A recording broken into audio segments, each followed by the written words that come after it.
This week's Four Questions Journalist Spotlight is brought to you by Leff's Atlanta Media, Atlanta's best journalist database. Subscribe at leffsatlantamedia.com. Welcome to another edition of our Four Questions Journalist Spotlight.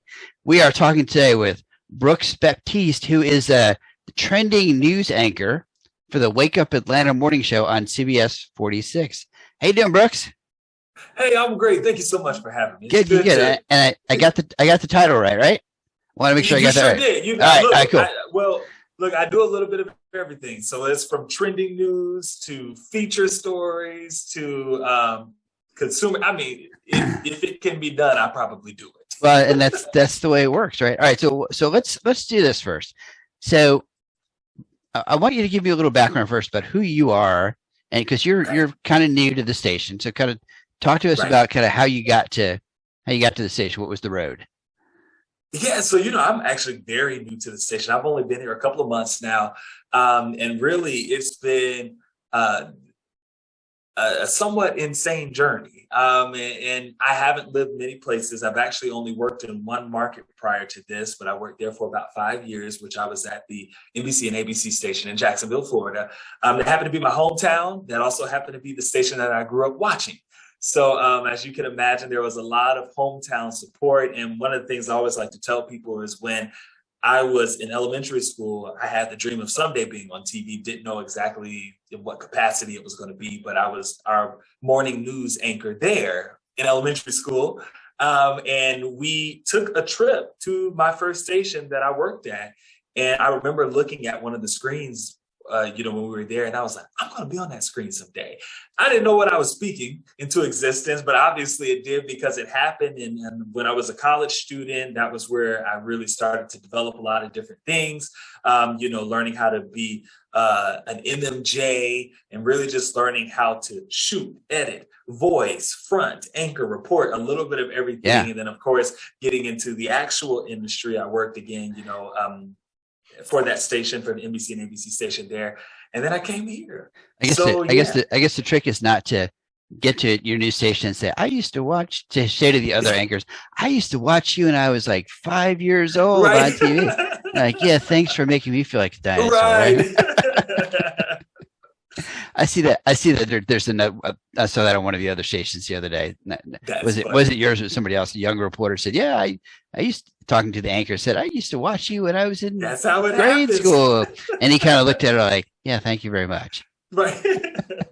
All right. So let's talk about the morning show because you guys have kind of revamped the show a little bit, and it's kind of fun the way you've been doing it. And I know the show is it 4:30 to 7? Is that correct? 4:30 to 7. Yes. And then cut-ins during the network show. The network show, absolutely. So yeah, from 4:30 to 7, that's where all your local news, and we've got a really fun crew. We really do. We've got Gravere, we've got Ella who does weather, we've got Rob who anchors as well, we've got Rodney, we've got a great team of reporters. Literally, our crew is pretty good, if I had to say so myself. But one of the things that I appreciate about our crew is that everybody has a lane and they own that lane. I do all the trending news. I do a lot of the lighter news and some of the fun stuff that sparks some conversation. And I love doing that. That's my lane. I do it. We've got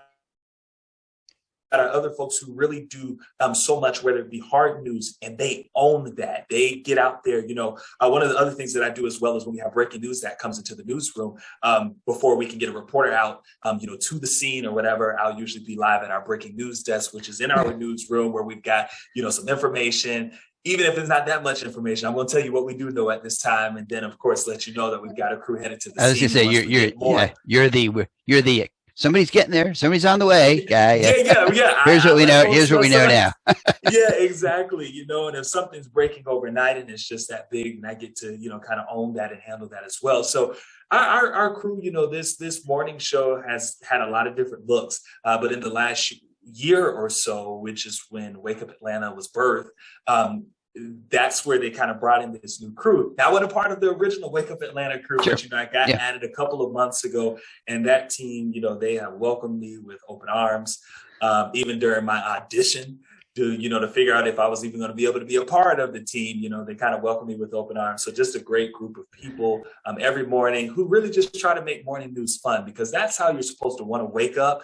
And nobody wants to wake up to just so much depressing stuff. We have to talk about the news. We have to talk about the stuff that can be somewhat depressing, because I know that's what, most people always think, well, the news is just so depressing, but we really try to make it fun, to give you something to look forward to if you're up that early with us. Well, and I guess the theory too is, if you're up watching the news at 5 or 6, you're getting ready to go to work, so you're not watching for an hour, right? So you're, so it's kind of small, so you're kind of getting everything in 10 or 15 minutes. So you get your weather, you get your traffic, you get top news of the day, and then you get a whole new group of people. You get the people who get up at 4:30, you get the people who get up at 5:30, you get the people who get up at 6, and so you guys might feel like you're repeating the same thing over and over, but for the viewers, it's like it's all them. So that's all they're seeing. So you're on Monday through Friday, is that correct? Correct, Monday through Friday. Okay, yeah.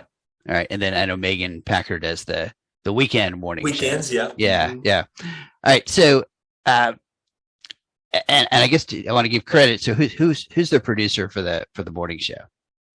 So we've got multiple. We've got a couple of different producers. Right. We have a guy, Suyan, who does our 6 a.m. hour. We've got Courtney, who does our 5 a.m. hour. We've got Nicole, who does our 4:30, half hour. And then we've got our executive producer, Eric, who kind of oversees everything and makes sure we keep the train on the track.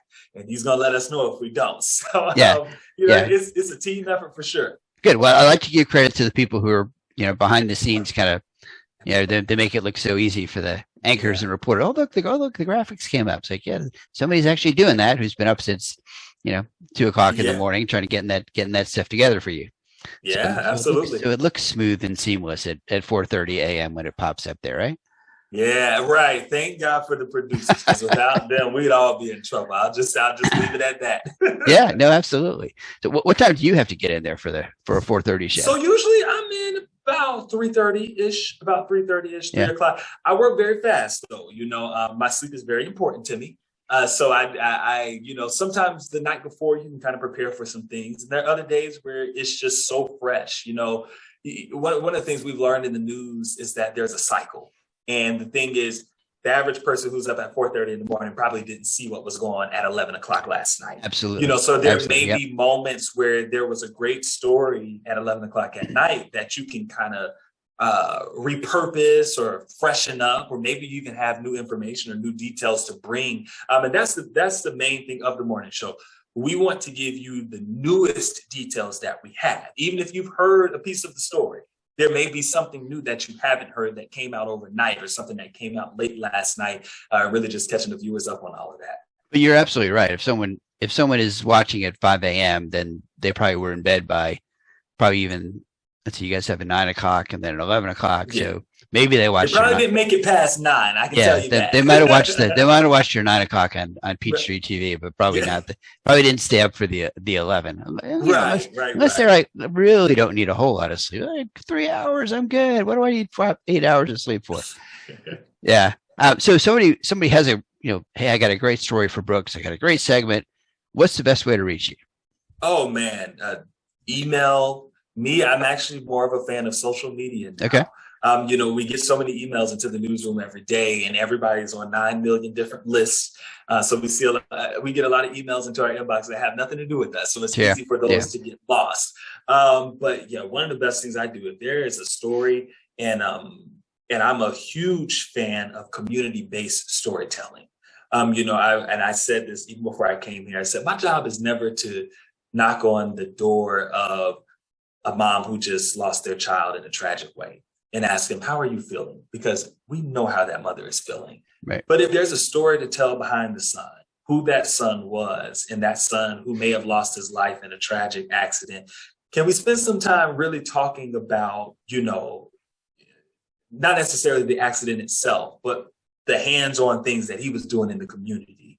And can we talk about some of the bright spots that are happening in our community? Just turned a story yesterday about a waitress who was surprised with $10,000 in tips. And it started where she's literally just having a meal, and the customer gives her this tip. And then she posted the story on Facebook, just talking about the story. Everybody just started giving this girl money. Wow. And they were sending $20, $50, $100, $200. Well, in the span of about 48 hours, $9,000 was raised just for this waitress who was busting her butt. But she did everything with a smile, and that customer was just so impressed. I saw this great story somebody posted a couple of days ago. Like, this guy said, "Oh, we have this group, and every year we go out, we like 15 of us meet for dinner, and everybody brings $100, and we pay for dinner, and everybody puts in their $100. So whatever, and the dinner doesn't cost $1,500, right? So the waitress gets whatever's left over. Maybe it's a $300 dinner, but she gets whatever he or she gets the rest. I thought, man, what a cool idea. Yeah, and those are the stories that have to be told, because you can turn on any channel. And I mean that across the board, national, local, any channel. You're guaranteed to see somebody got shot. You're guaranteed to see there was something tragic that happened. You're guaranteed to see all those things. But it makes, I think there's a time in the times that we're living in now is people need to hear some of those other stories that are going to provide them with some hope, and provide them in knowing, whether it be, hey, I'm not the only one dealing with this situation, or, or just thinking, okay, this happened for somebody else, it could potentially happen for me too, Right. No, absolutely. So are there, how far in advance, I mean, I obviously, breaking news, you guys aren't planning everything weeks in advance, but do you have an opportunity to put together kind of plan packages and special stories like that aren't breaking? So I do. Yeah. The average reporter does not. They pitch something in the morning meeting, and then they go right out there and they do a story. Luckily, I get to do a lot of special reporting. So there are days where I'm going to, like yesterday, that story was turned in a day. Sure. And there are other times, where I can kind of plan ahead and say, hey, I want to shoot this on a Monday, but it may not air until Thursday. Yeah. We hold it for like a Friday, or hold it for a day that it makes sense. But sometimes if I know a holiday is coming up, and it just happens to be a story centered around that holiday or an event, we can shoot those in advance. And then now I wouldn't say it's more than a week. Yeah, sure. News just doesn't work like that. That would be cool. That'd be cool if we had that much time. But a couple of days sometimes where you actually have a moment to really get into the story. Yeah, write it the way you want to write it, and not just so quick. So looking at the kind of this holiday season, the rest of December, are there any kinds of stories that you're looking for? Said, I really would love to do a story about this.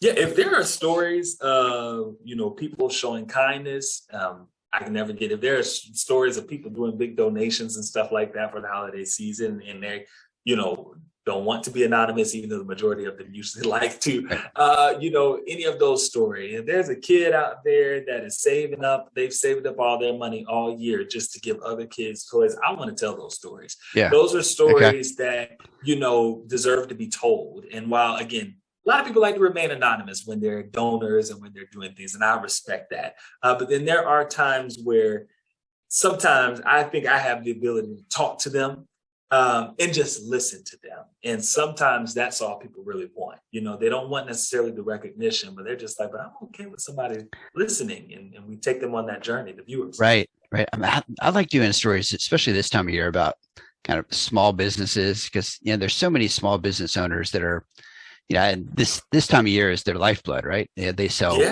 80% of their businesses in the last 2 months of the year, right? So there's so many great small businesses in Atlanta. Some are owned by adults, some are owned by kids, some are owned by, just immigrant communities in Clarkston that have small. There's all kinds of fun stories. So I may send you one or two there. And those are great too, simply because, keep in mind, we're still in the pandemic, but at least, the crazy part, we're hoping is done with. But this time last year, things did not look like this. So for those small businesses that were even able to survive through the pandemic, and now they're thriving, kind of got to love it. So yeah, definitely. If you have anything like that, send it my way. Yeah, I've got a couple like that. All right. So the hard question now. So what is something fun and cool about Brooks that people might not know about?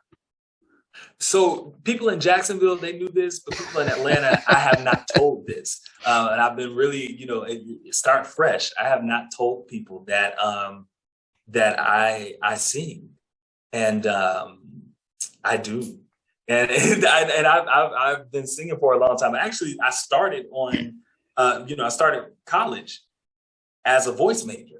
I did not start as a journalism major. I started college as a voice major, but then after about half a semester, I said, I think I want to go into TV. Yeah. All right. So are you going to give us a line or two here? Oh, I don't know if I can. What are you going to do? All right. I'll tell you what. You shoot me something later today, and I'll we may be able to put that in. Give me 15 seconds, and I can insert that or use that as a teaser or promo or something. That'd be fun. Okay, so what's your genre? Do you have a well, I'm classically trained, but okay. I love gospel music. I love soulful music. I love anything jazz. I love anything right. That I can really take some time to sing. I'm not a big pop guy. I can sing a little pop. That's all right. You gotta have your space, right? That's awesome. That's right, man. I was talking to Chris Chandler over at WSB Radio for one of these a couple months ago, and he's a pianist.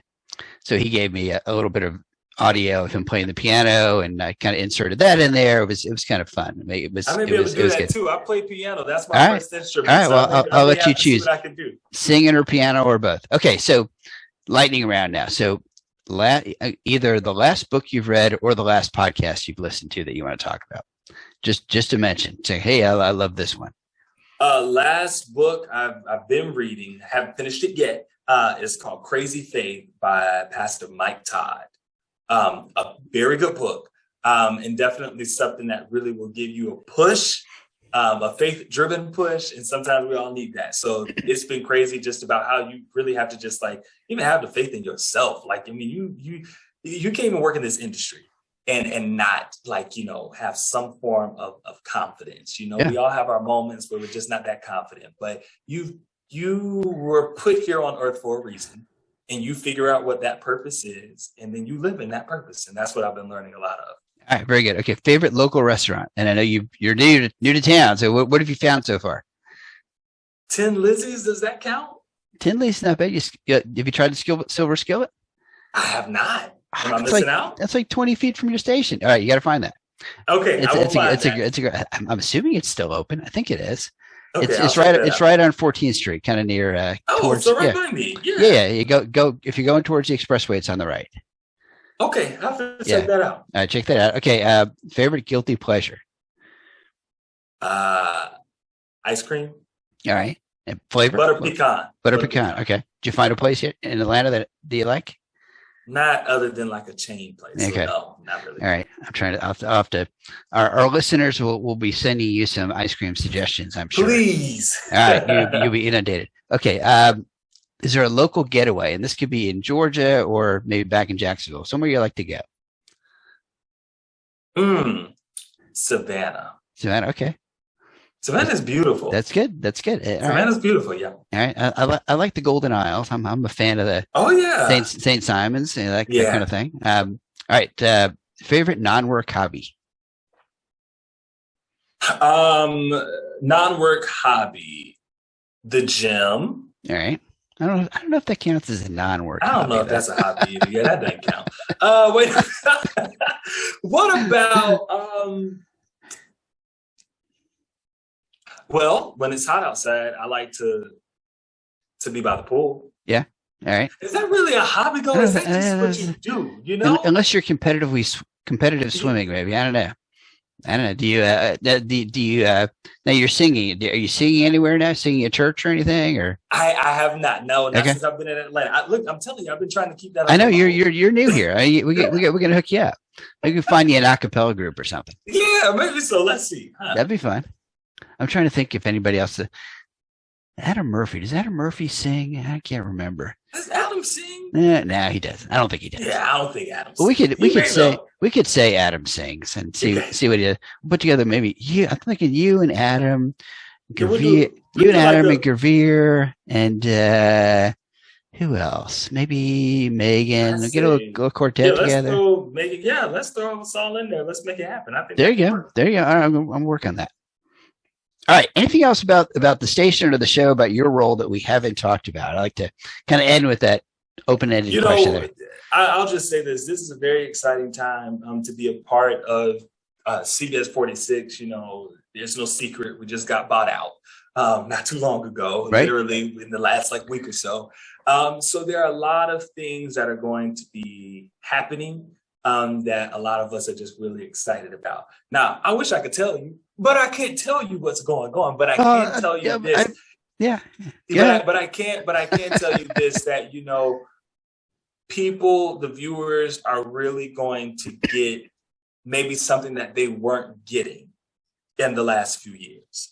And I think it's going to be very important now being a part of the great family, where it's just very, very innovative, very fresh, very new. It's going to be great here. And you can ask anybody in this building. Everybody just seems to be very excited about it. And I'm excited about where the morning show is going. We still want to take that higher and higher, and just so many of the other things that are going to be coming our way around here. Well, I know. So Great TV officially, as of December 1st, took over ownership of CBS 46 and Peachtree TV. And then a couple of days later, they announced that Monica Kaufman Pearson is going to be doing, I think, two shows. On the two stations, starting. I want to say it was. February, I think. 2022. Yeah. So that's exciting. She's certainly she's an icon. Legend. Yeah. I mean, the legend, the icon. I just got to meet her for the first time when she came in, and we all welcomed her here.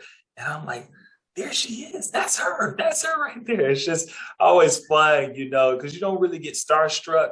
Obviously, working in this industry, because you're used to people getting starstruck, and you're like, no, I'm not famous. Don't worry about it. But they get starstruck. But then it's funny when the roles are reversed, and you see somebody who has really had such an impact, and even, and I'll just plainly say it, a woman of color who has had such a tremendous impact in this city and all over the nation. Her name carries a lot of weight, so we're glad to have her on the team for sure. It sure does, and as a mentor and a rainmaker, I guess, for the station, I think. She certainly draws some great positive attention to what you guys are doing there. And in terms of kicking off kind of the new CBS 46, that's an awesome way to do it. Kind of boom, here you go. Monica Kaufman Pearson, boom. Yeah, she is the one, I'm telling you. That's great. Well, Brooks, I appreciate it. It's been great talking to you. And this has been another edition of our 4 Questions Journalist Spotlight. As always, kind of check on Sunday across all of our social media almost every week. Probably take a week off around Christmas. And then, as always, check out our Leff Atlanta Media database. And if you're a journalist looking for sources, check out our Mitch's Media Match website, which is free for journalists, and find local sources. Brooks, thank you. Appreciate it. Thank you, Mitch. It's been a pleasure.